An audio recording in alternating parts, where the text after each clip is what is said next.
There are some two people here, but I'm afraid to go direct. So you brought yourself. So I'm using your sins to respond to them. Kwame Agboja has given me trouble all these years. Now that he's going into government, he won't even allow this last minute for me to have my peace of mind. You will come for vetting. You will come for vetting. On the Supreme Court nominees, I need to finish. Catch the eye of Mr. Speaker before. Mr. Chief Speaker, Whip, Minority Chief Whip. The leader is trying to drag the House into chaos. Call him to order. We agreed on things to do today. Mr. Speaker, call the leader to order. He's trying to draw the House into chaos on these last few days. Please call him to order. Well. You can't dictate to government. You can't. You want to do things that will please you, so that you get access to the IMF money. You, Mr. Speaker, these people, they don't play fairly. Sometimes let's tell them. When we are giving you response and you say that somebody is being combative, do you play the game fairly? We are here, we have government business. Simple lane, you say you won't allow. You are saying there will be chaos. That's all you know how to do. Unleashing violence. Come and kill me. Come and kill me. Come and kill me. Mr. Speaker, we will lay. This is leadership matter. Backbench, sit down. This is leadership matter. Kwame Agboja, let's respond to me. Leader, please. Leader. I am, Mr. Speaker, I responded to Honorable Kwame Agboja. Leader, please. He's always bullying. You are now coming into government. I want you to know. Leader, please. I agree with what Honorable Ahmed Ibrahim is saying. Normally, when the substantive minister is not in, we allow another minister to stand in to do it. But on this occasion, the Honorable Minister for Environment has indicated to me that she's finalizing some consultation process on possible amendments. So she will come back. I've asked her to come. She will come. She's engaged you. She didn't have a problem with it. But just as she got here, she got some indication that there are some things to be done. But that is why she left. Wait, what you are saying is right. She spoke to me after talking to you. That was when she came here. Wait, so she will, there's a new development, very well. So she will come back. A development where? From where? Mr. Speaker, just before you took the chair, there was a little bit of exchange, though friendly, but as part of the commentary by the respected leader opposite, he passed comments such as, if you want to kill me, come and kill me. Mutrimo Odindodo.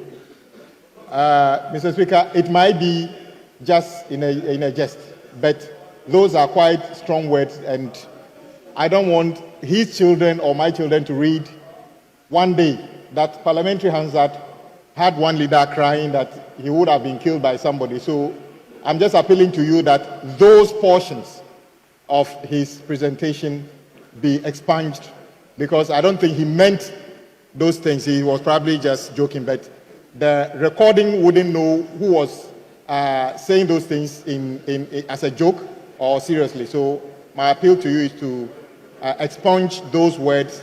If you want to kill me, come and kill me, and Mutrimo Odindodo, if those ones can be. Yes. Our colleague, the Minister for Environment, is here. Well, that's why an I indication, want to know whether she's ready. Yes, Mr. Speaker. She gave an indication to the chairman of the committee that she's ready. It appears that the leader opposite, look, she's calling her out again. Mr. Speaker, it's quite obvious. It is quite obvious that the leader is the reason the minister is not prepared to take the third reading. But that is not the end of the world, Mr. Speaker. That is not the end of the world, Mr. Speaker. But let the world know that the minister was here, wanted to take the third reading, and the leader opposite decided that she shouldn't take it. So, Mr. Speaker, we can make progress. But we also decide whichever business you want to do, with our numbers, we'll decide whether we'll cooperate with you to do the rest of the business. So, Mr. Speaker, let's go on. I want to call on the leader of the House. Indeed, when you were not here, he said they were not going to pass the EPA Bill, Environmental Protection Bill, for our government to come and use it to go and get money. I thought it was a joke. And he said the minister was not here. Then I said, okay, then let the sports minister move the motion. Fortunately, the minister has come.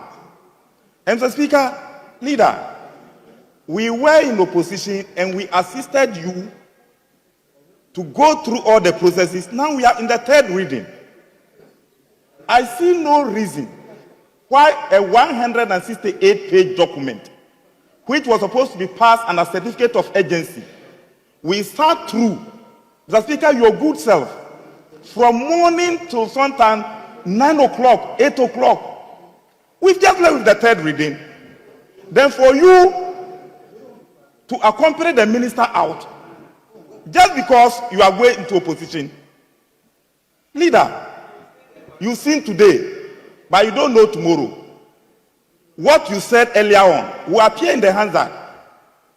When you said you are not going to pass this for our side to come and get the money, it will appear in the Hansard. And now physically, you have walked the minister out. Ghanaians have seen you as the leader of the house. Is that the kind of example you are setting for us to follow?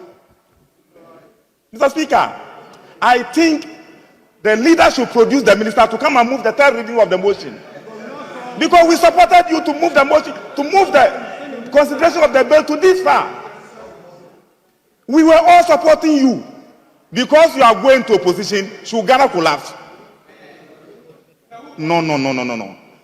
Senior, I came to meet you here. You are the peace broker in this house. You are properly seated. Guide the leader to produce the minister to come and do the third reading. Mr. Speaker, if this is not done and the 9th Parliament comes, it means all our effort is an exercise in futility. And Mr. Speaker, saying that, oh, we are using this to go and get money. Should we? So if the white man was not bringing us money, wouldn't we have passed a bill on to protect our own environment? Mr. Speaker, I think the leader should do the needful. Leader, you still have about 17 days to come to this side. Do the needful.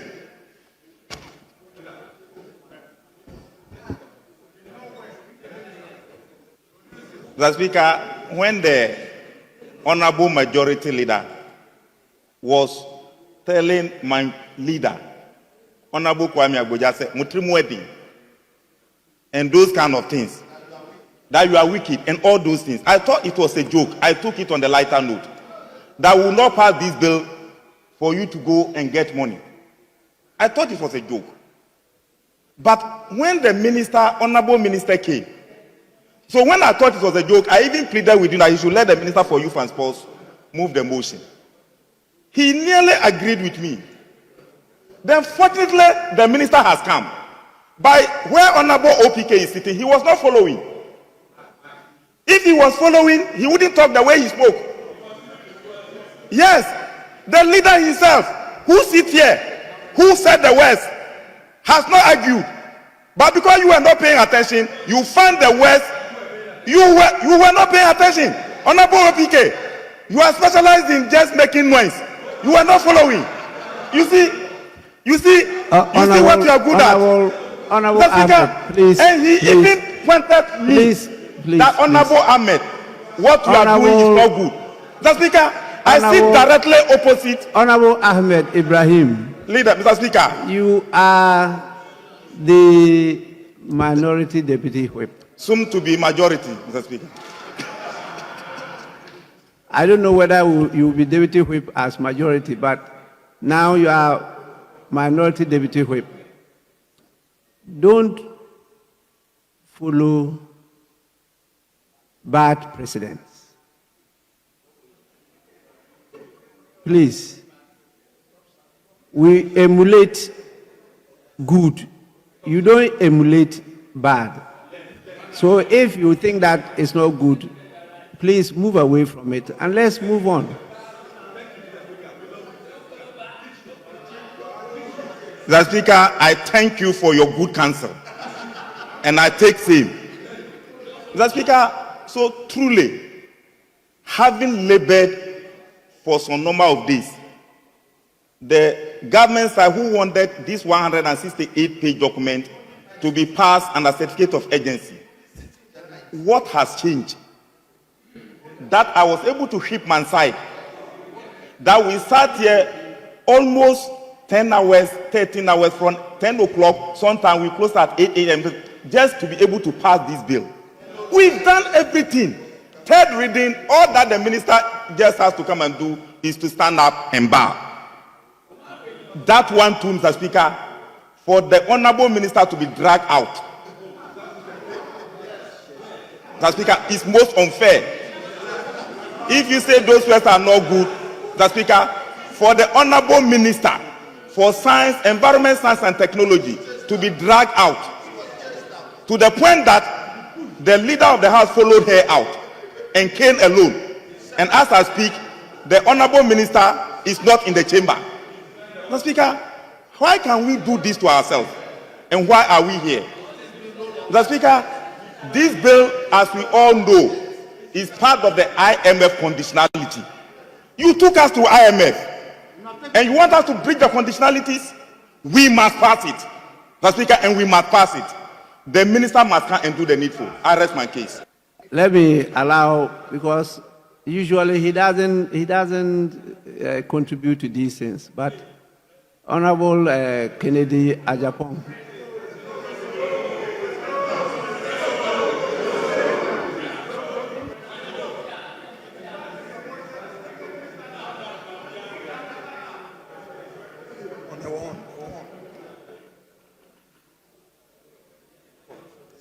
Thank you, Mr. Speaker. What I see here is simply an eye for an eye, a tooth for a tooth. But I think it will not help the country. Yes, I think it will not help the country. What we are doing is simply selective justice. Because you have a lot of things on the other people. You choose to do one and leave the other. They are all in the interest of the country. They are all, Mr. Speaker.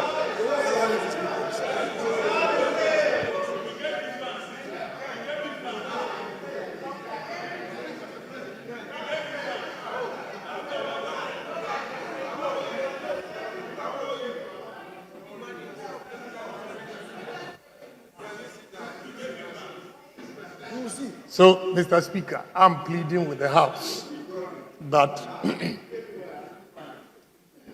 you all agree that whatever we are doing here in the other paper is in the interest of the House, and therefore, let's build a consensus and approve this. You have Supreme Court, you have here the judges. Yeah. So I'm giving you the undercurrent. You have the Supreme Court judges. You see, so if you have the right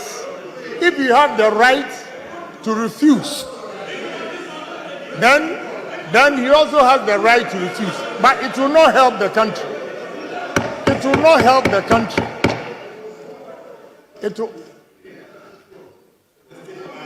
Please, just allow him to make his submissions. It will not help the country, Mr. Speaker. So let's build consensus. You have 17 days to take over. We go and you come. Whatever you want to do, you can do it. I know you have the numbers. But as we speak, in the interest of the country, let's finish what we have here. That is all. The Supreme Court judges, Honorable Ahmed, I know you are very reasonable, honorable member. And this 1D1F, it will help both sides. I know, look, to tell you the truth, the 1D1F, I have no interest in it. But some colleagues on your side, I enjoin. Some colleagues here also have interest. I don't have anything here, but does it mean we should deny entrepreneurs? No.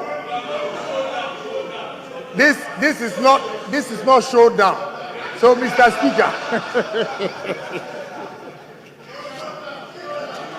don't worry, they are my young men.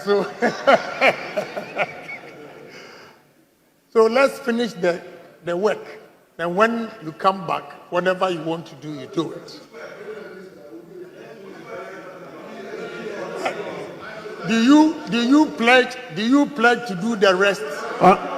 Now, if you are not pledging, then I cannot also advise. Honorable member, you are addressing the chair, so the questions you are asking may be addressed to me. Let's listen to the majority leader. Mr. Speaker, here is a situation where I, as a leader of government business, leading government side, I have a number of reports that committee members have gone through as a result of same being laid and referral made to the committee. I engage my colleagues who are in leadership that this is what I want to take, which is to lay the report. I am physically prevented. When the report is to be laid, I will get my respected colleagues in leadership saying that this one, no, will not allow the laying. Mr. Speaker, the laying is physically prevented. That will not, they tell me they won't allow. I've accommodated it in pain. I'm managing this situation. Just the laying, they won't allow. The debate, they won't allow. And Mr. Speaker, I want to be quoted that sometimes when we have had consensus last minute, my colleagues are frank to tell me that, Markin, this one is a political decision, we can't do anything about it. I have to stomach it because I understand that we don't share the same political principles. I understand. I'm MPP, you are NDC. You have your political committee that seeks to the political welfare of your side. Same with me. But I don't want situations where an impression will be created as if, with the greatest respect and in all modesty, that you love Ghana more than I do. We have Supreme Court nominees. The House referred it to the committee. Both sides participated in the vetting. The report is ready. When the report was ready, in the last minute, members on the minority side told our side that, look, the political committee of the NDC has taken a decision that they oppose. We said, okay, so we should go by majority decision. Agreed. To lay this report, our colleagues in leadership say, no way. We will not allow you to lay. At least, let's lay, let's debate, and let's take a decision. I said I have 138. You have 137. If I come here and I don't have my 138, I lose. Mr. Speaker, again, I'm at pains to say this. I've engaged my respected colleague, Dr. KCL Atuba Fossa, extensively. And he expresses his own frustration that he cannot. And I have to accept it. He says he cannot because it's a decision of the caucus. I must respect it. I'm not a neophyte in politics. I understand that that is your political position. But at least I've pleaded with Dr. Fossa that, Doc, can we at least go through the motions? Let the final stage of putting the question come so that when Mr. Speaker put the question and I don't have my 138, let me lose the question. Even so, they won't allow. The 1D1F, this parliament sponsored the committee members. Parliament resources used by committee members to hold deliberations. And Mr. Speaker, if you may recall, the last time we had an issue, you directed that the recess period, committee members should use that period to sit and iron out the differences. Mr. Speaker, I am happy to state that Honorable Patrick Boama, who chairs the committee, made sure that he himself interrogated each application. The conclusion was that all the raw materials were now being taken away, which in itself brought a savings of over $400 million. So the committee took a principled position that let's take away the raw materials and only allow exemption for equipment. Their side agreed. We all worked together. In the final analysis, when the report was about being concluded, again, the NDC minority said no. As a matter of principle, we are against it. We accepted and did a majority report. When we came to this house to lay the report, again, there was some back and forth negotiations that, okay, let's take the smaller ones. And Mr. Speaker, I don't intend to invite you into this debate, but permit me, because this is not a secret. When you counseled both sides, you counseled us to the effect that the smaller ones that are non-controversial, at least we should take them. Mr. Speaker, I went back and forth with the leader on their side that at least let's be guided by the counsel of Mr. Speaker, and at least those non-controversial ones, we take them. There was an agreement. We were told that, okay, let's consult. The next day, when they came, they said, Afenyo, again, no deal. We can't even take one. I've accommodated it. I'm human. I don't just get into combat. I don't just get into combat. I always go the extra line to engage quietly, and when diplomacy gets exhausted, I am supposed to defend my side. Mr. Speaker, 1D, 1F is still at bay. Now today, we are being told that EPA Bill has to be passed, and our side is not ready, and that we do not love Ghana. I can't be less patriotic than you. Supreme Court nominees. 1D, 1F, I listen to you in silence. I am very tolerant. I am very tolerant.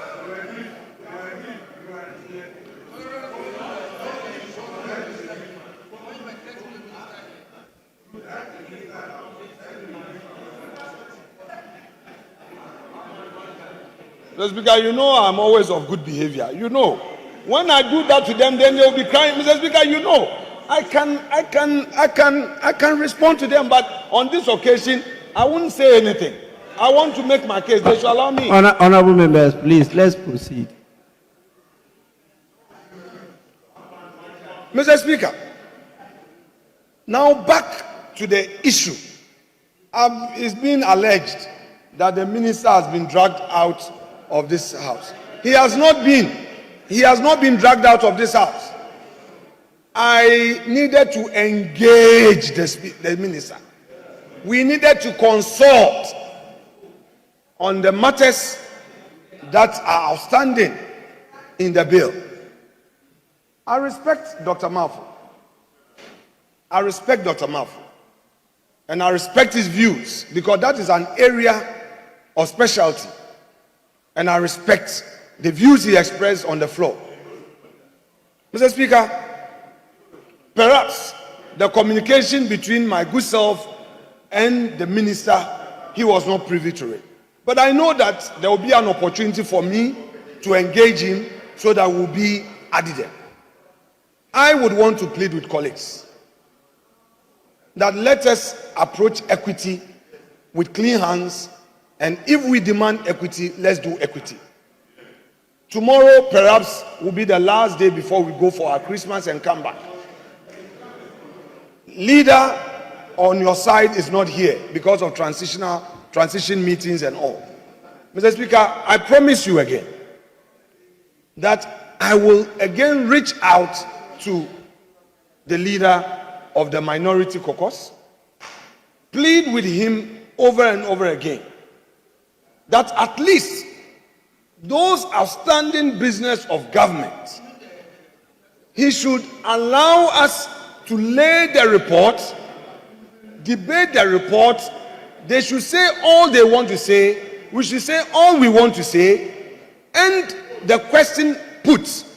If a question is put and I don't have my numbers, they will carry the day. It's a notorious fact that I would need 138 to do business, to take a decision. If I don't have 138, no business. In any event, this EPA bill that you are saying we should pass, 2/3 reading, look at this chamber. Mr. Speaker, do we have 138 to take a decision? We are not up to 138 here and now. At the time the call was being made for us to even consider it, we were less than this. Let us be consistent. How do we make progress? And to turn round for Honorable Ahmed Ibrahim, who I respect so much, to turn round and argue with some force that I, who lead government business, is not interested in government business, is, with the greatest respect, very rich. Very rich. And I will not lose respect for Honorable Ahiafo. He is my tribesman. We all come from the same village. We trace our ancestry to the same person. And I will always respect him as my senior brother. He was called many years to the bar before me. So even if he has erred today, I would want us to resolve that at the family house. It's unfortunate he's left the chamber. But I want to leave him with this from Shakespeare in Macbeth. As he is my friend and a kinsman, strong both against the deed and as his host, who should against the murderer shut the door and not bear the knife himself? Today, my own tribesman is the one who bore the knife himself. I'll leave it to posterity. I rest my case, Mr. Speaker.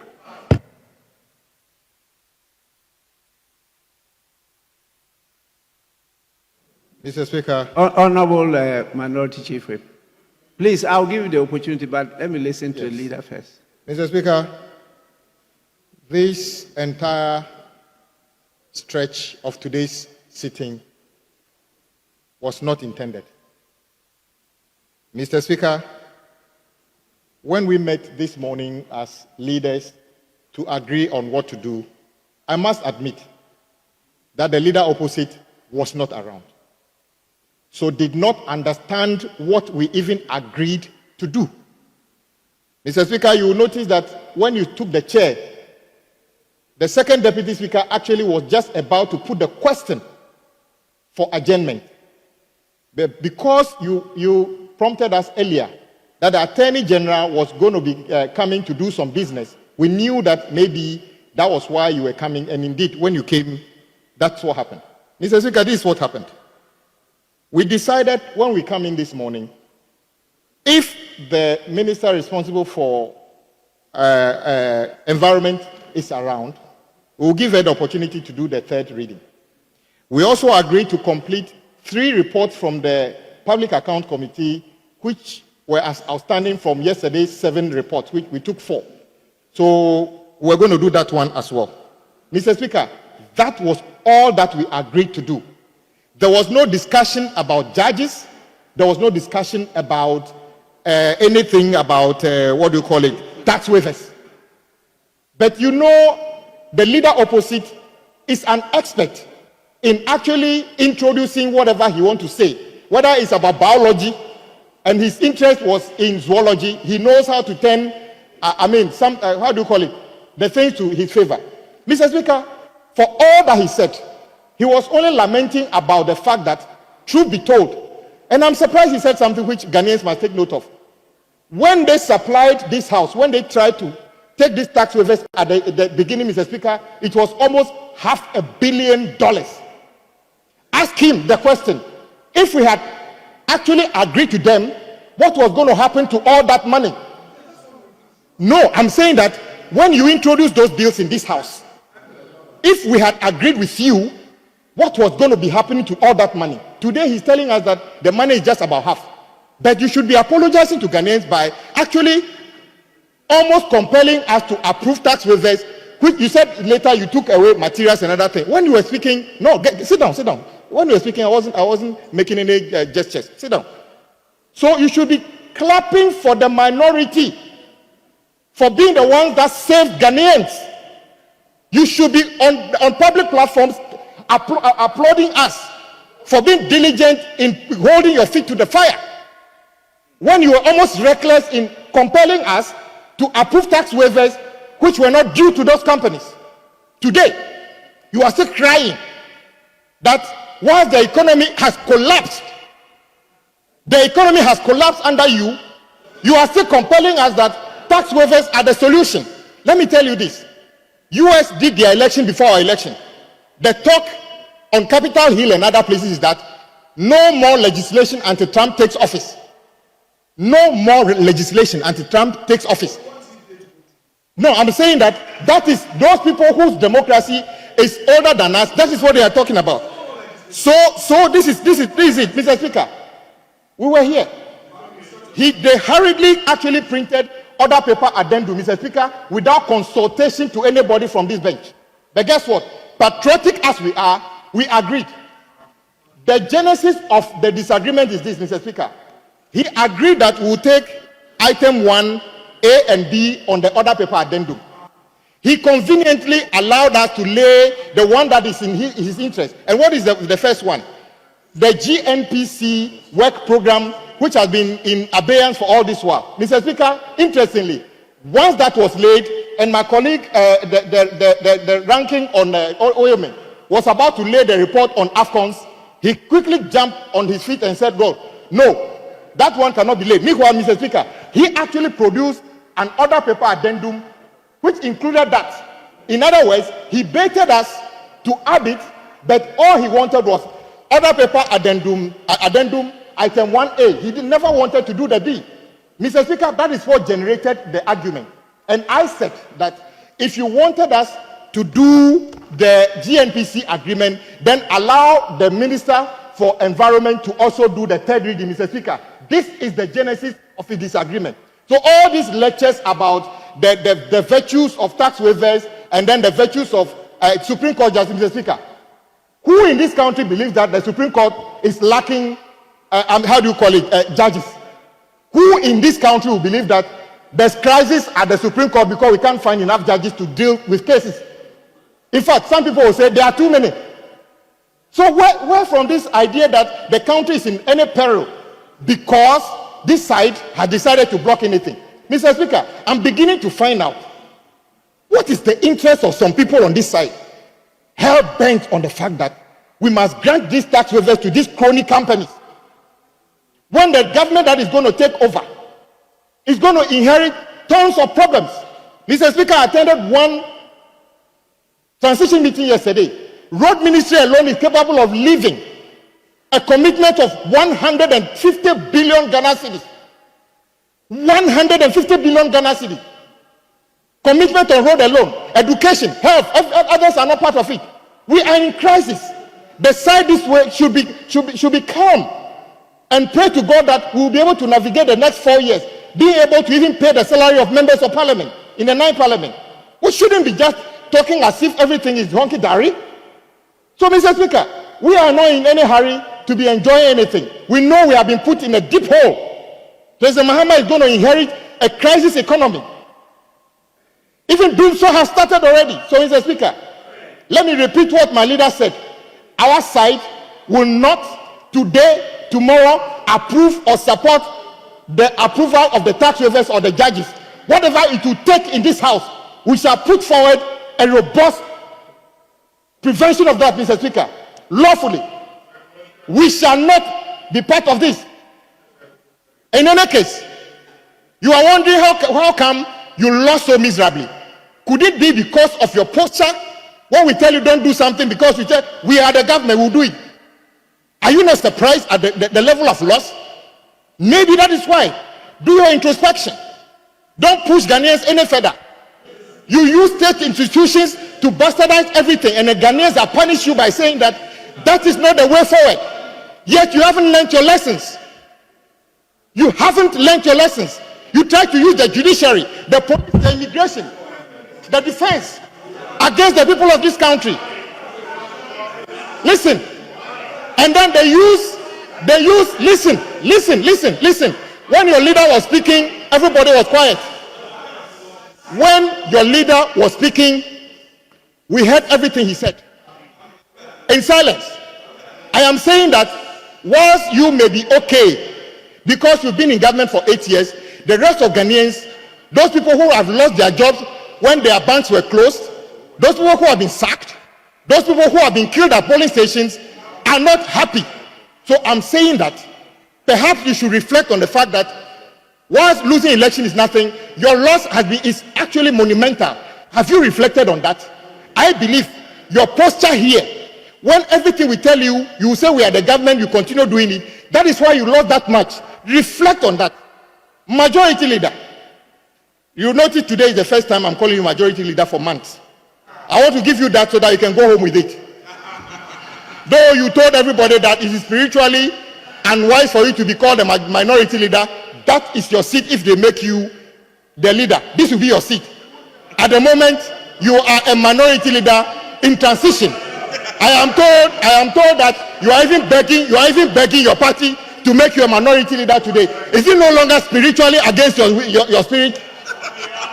All of a sudden, your spirit will allow you to be a minority leader.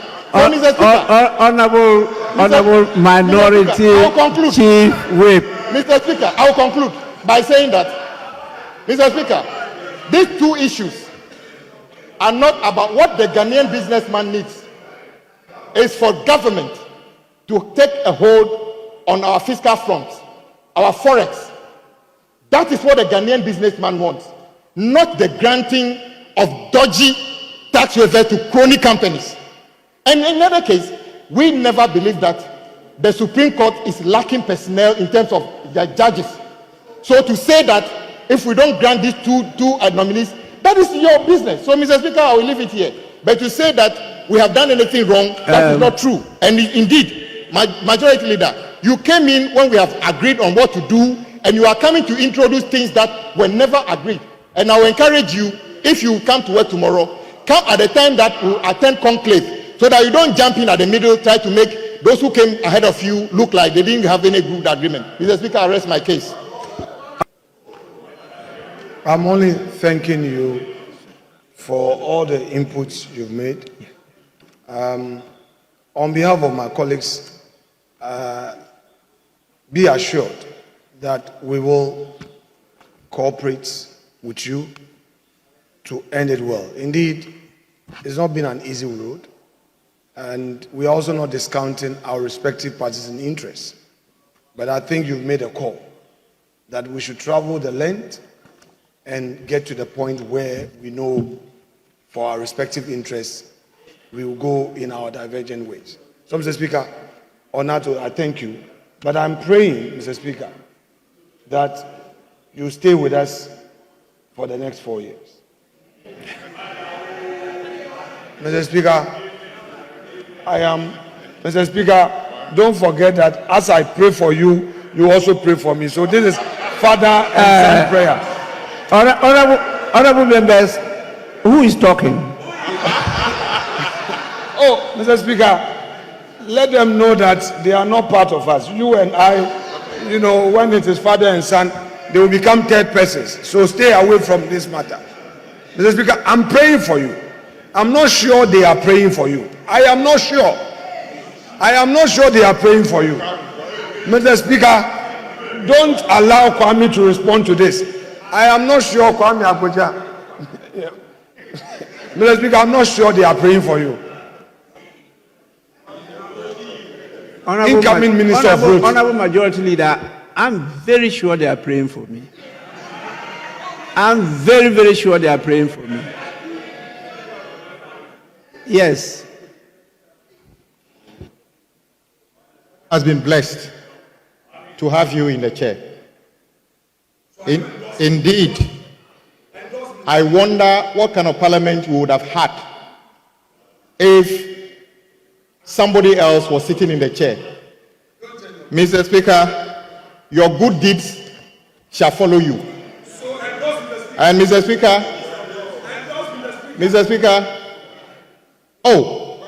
if I was the appointing authority, he will stay in that chair as long as possible.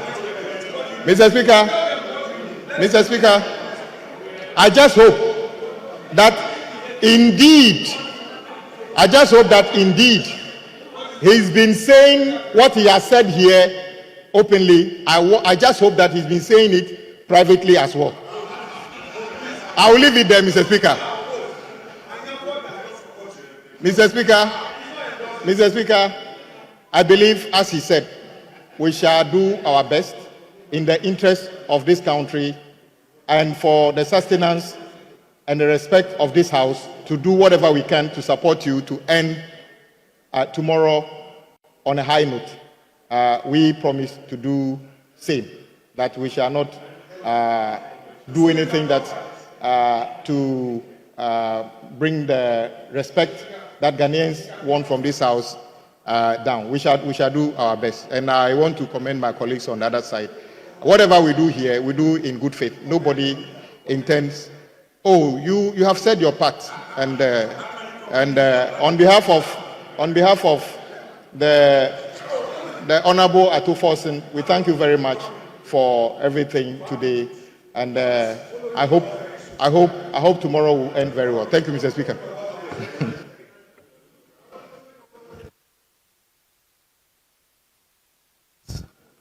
Honorable members, I think we will call it a day and I'll proceed to adjourn the House. I believe tomorrow we can start sitting at 11. Well, there are a few things to be done in the morning. And kindly get many more of your members to be present because we have to take some key decisions tomorrow. Tomorrow, Friday, we have to take some very key decisions. We may, if need be, even have a closed sitting. If need be, tomorrow we may have a closed sitting. So please, all of you, try to be available to assist the House take the right decision. Please. Speaker, please, if it pleases you, the chair of the Constitution and Legal Committee informs me to seek your leave to inform colleagues that the referral you just made to them, they've scheduled 9 a.m. tomorrow to deliberate on same. So, yes, the two bills. Yeah, the two yes, bills. please. Yes. So, I'm using this opportunity to therefore, with your leave, appeal to colleagues to make it a point to attend the meeting, including those who want to be friends to the committee. Thank you very much, sir. Yes, honorable members, please take it serious. Come and attend the committee, the joint committee meeting at 9. We need your input because it's about this House, the institution of Parliament, how we can make it better, stronger, to be able to protect and anchor our democracy. So with this, I proceed to adjourn the House. The House is accordingly adjourned till tomorrow at 11 in the forenoon. The House is adjourned.